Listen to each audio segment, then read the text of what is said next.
اب یہ اللہ کی ذات ہے، ذات قدیم۔ اب اللہ تعالیٰ نے جو مختلف اظہار فرمائے ہیں، جب اللہ تعالیٰ نے تو اللہ تعالیٰ کے جو اپنے جو وجود سے اللہ تعالیٰ کے عکس نکلے ہیں، اس میں جو ہے آپ صفات پہلے رکھ لیں، اللہ کی صفات۔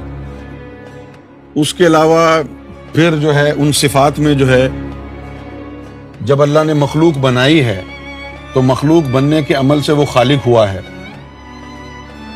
مولویوں کی باتوں میں نہیں جانا، وہ جو اللہ کی صفت خالق ہونے والی ہے وہ خود حادث ہے، کیونکہ خالق ہمیشہ سے تو تھا نہیں۔ ہمیشہ سے کون ہے؟ اللہ۔ جب وہ چھپے ہوئے خزانے میں تھا تب وہ خالق نہیں تھا، تو تغیر واقع ہوا ہے۔ ان مولویوں کی بات پر نہیں جانا، یہ تمہیں کافر بنا دیں گے۔ تو جب اس نے مخلوق بنائی ہے تب وہ بنا ہے خالق، اور خالق کو کہا گیا ہے الہ۔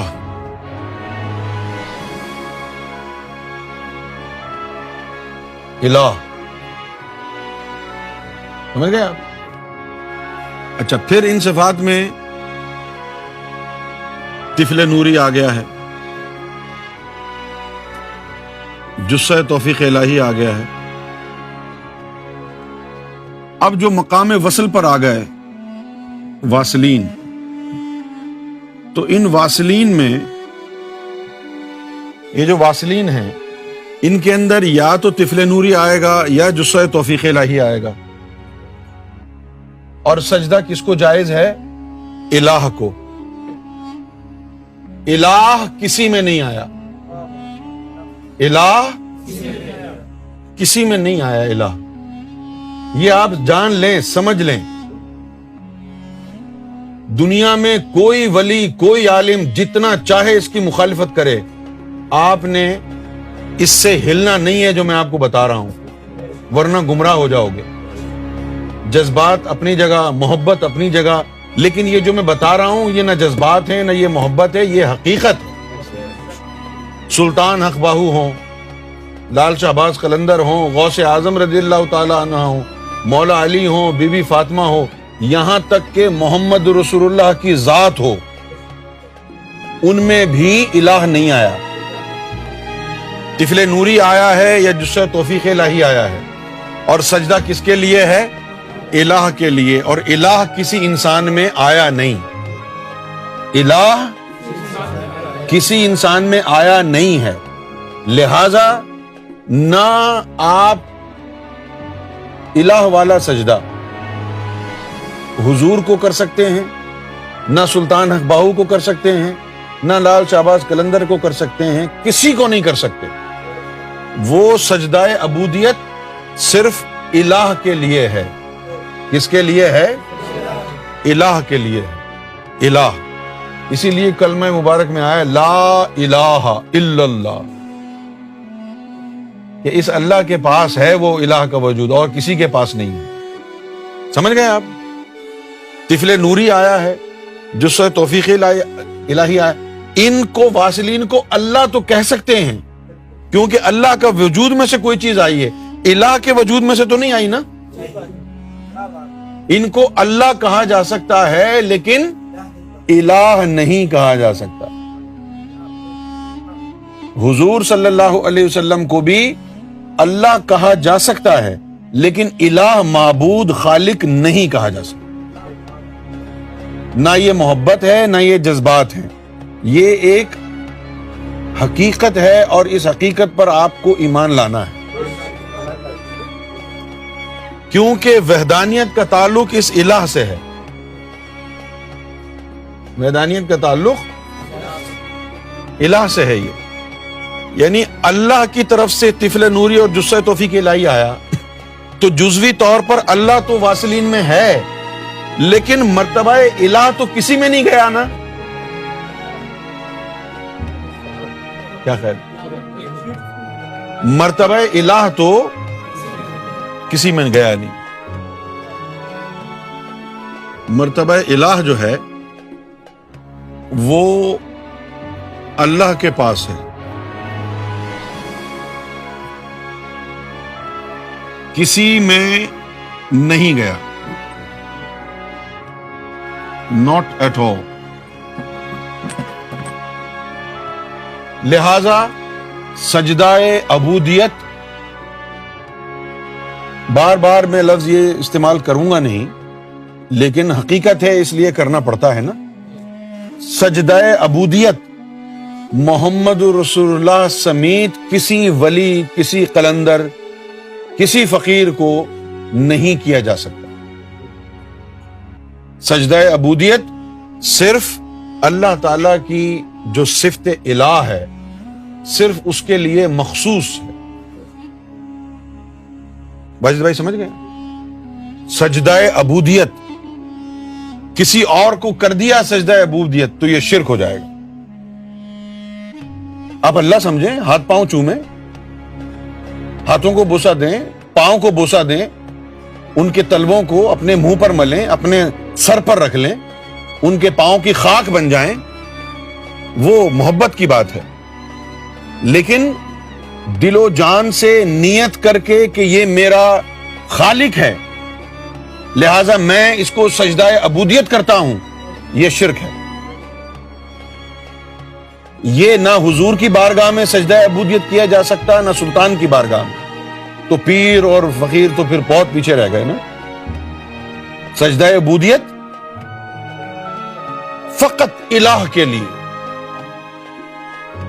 سجدہ کہہ دیں زبان سے، سجدہ عبودیت۔ ہاں میں اب یہ لکھ دیتا ہوں دوبارہ۔ واسلین پر جو لوگ ہیں ان کو اللہ کہہ دیں آپ، ٹھیک ہے، مسئلہ نہیں، لیکن الہ نہیں کہہ سکتے۔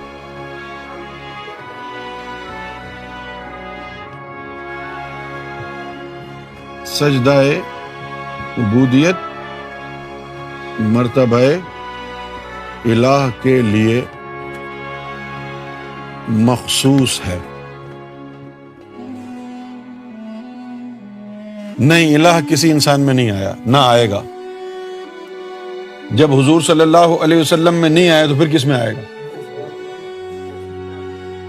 کیوں بھائی؟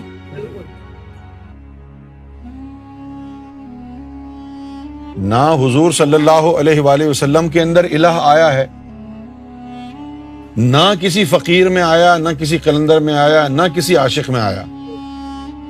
اب سوال یہ پیدا ہوتا ہے کہ کیا الہ جب محمد رسول اللہ میں نہیں آیا، قلندر میں نہیں آیا، غوث پاک میں نہیں آیا، مولا علی میں نہیں آیا، بی بی فاطمہ میں نہیں آیا، امام حسین میں نہیں آیا، تو پھر کسی میں آیا ہے؟ نہیں، کسی میں نہیں آیا۔ کیا امام مہدی میں آیا ہے مرتبہ الہ اللہ کا؟ نہیں، امام مہدی میں بھی اللہ تعالیٰ کا مرتبہ الہ نہیں آیا۔ یہ ٹیکنیکل بات ہے، جیسا میں کہہ رہا ہوں آپ اس پر یعنی منوعاً اس پر ایمان لائیں۔ مرتبہ الہ جو ہے اللہ کا، نہ وہ نبی پاک صلی اللہ علیہ وسلم میں آیا ہے، نہ ہی وہ امام مہدی علیہ السلام میں آیا ہے۔ مرتبہ الہ سمجھ گئے آپ؟ مرتبہ الہ اللہ کا، دوبارہ بولوں، اللہ کا مرتبہ الہ، اللہ کا مرتبہ الہ، نہ محمد رسول اللہ میں آیا، نہ امام مہدی میں آیا۔ اب جب ان دو ہستیوں میں نہیں آیا تو باقی تو بیچ میں کچھ ہے ہی نہیں جو کسی اور کے لیے سمجھے۔ مجھے امید ہے کہ آپ سمجھ گئے ہوں گے۔ بہت لوگ ہیں یار، خاص طور پر پاکستان ہندوستان میں بہت پیر بیٹھے ہوئے ہیں جو لوگوں کا پیسہ بھی لوٹ رہے ہیں، عزتیں بھی برباد کر رہے ہیں، عمر بھی برباد کر رہے ہیں، اور شرک بھی کروا رہے ہیں۔ اندر ان کے شیطان بیٹھا ہوا اور کہہ رہے ہیں جی پیر صاحب کی سجدہ کرو۔ یہ براہ راست شرک ہے۔ یہ کیا ہے؟ یہ اگر کوئی مقام وصل پر فائز ہو جائے جسہ توفیق الہی طفل نوری آ جائے تو آپ اس کو اللہ کہہ سکتے ہیں، لیکن الہ نہیں کہہ سکتے، کیونکہ وہ آیا ہی نہیں ہے، نہ وہ آئے گا۔ مرتبہ الہ نہ آیا ہے کسی میں، نہ آئے گا، نہ آ سکتا ہے۔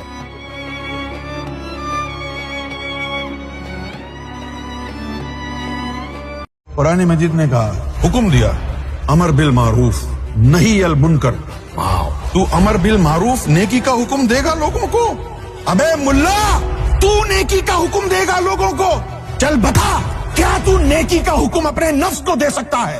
دے حکم اپنے نفس کو کہ پاک ہو جا، بند کر دے تبلیغ، بند کر دے خطبے، بند کر دے یہ سب کچھ جو تو کر رہا ہے۔ منبر رسول پر بیٹھ کر امر بالمعروف، سب سے پہلے نیکی کا حکم اپنے نفس کو دے، اور پھر بتا کہ تیرا نفس تیرے حکم کے تابع ہوا یا نہیں۔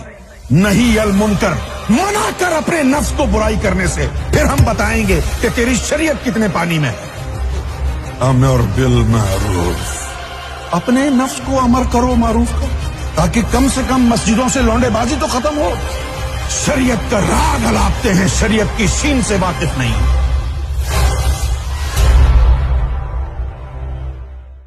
محمد رسول اللہ کا نام چومنا بدعت ہو گیا، یا رسول اللہ میری مدد فرمائیں، یہ کہنا بدعت اور شرک ہو گیا۔ ہم رسول اللہ سے مدد مانگے تو شرک ہو گیا۔ قرآن کیا کہہ رہا ہے ہم کو کہ اے مومنو رسول اللہ کی مدد کرو۔ اللہ تعالیٰ قرآن میں فرمایا ہے کہ اے مومنو محمد رسول اللہ کی مدد کرو، اور جب ہم پر آفت آئے اور ہم یہ کہنا چاہیں یا رسول اللہ ہماری مدد کرو، تو کہتے ہیں محمد کسی کی مدد نہیں کر سکتے، اللہ سے مانگو۔ تو سوال یہ ہے کہ قرآن میں اللہ نے کیوں کہا اے مومنو محمد کی مدد کرو؟ کیا تو نہیں کر سکتا ان کی مدد؟ فلسفہ ہی غلط ہے۔ جب تمہارے سینوں سے حب مصطفیٰ نکل گئی، اب تمہاری کیا اوقات؟ اب تمہاری اوقات تبھی بدلے گی جب پھر سے تمہارے سینوں میں اللہ اور اس کے حبیب کی محبت آ جائے گی، اس کا نور دلوں میں آ جائے گا۔ جب اس کا نور دل میں آ جائے گا، پھر دنیا تمہارے آگے جھک جائے گی، کہ دنیا نور کے آگے جھکتی ہے، تیرے آگے نہیں جھکتی ہے۔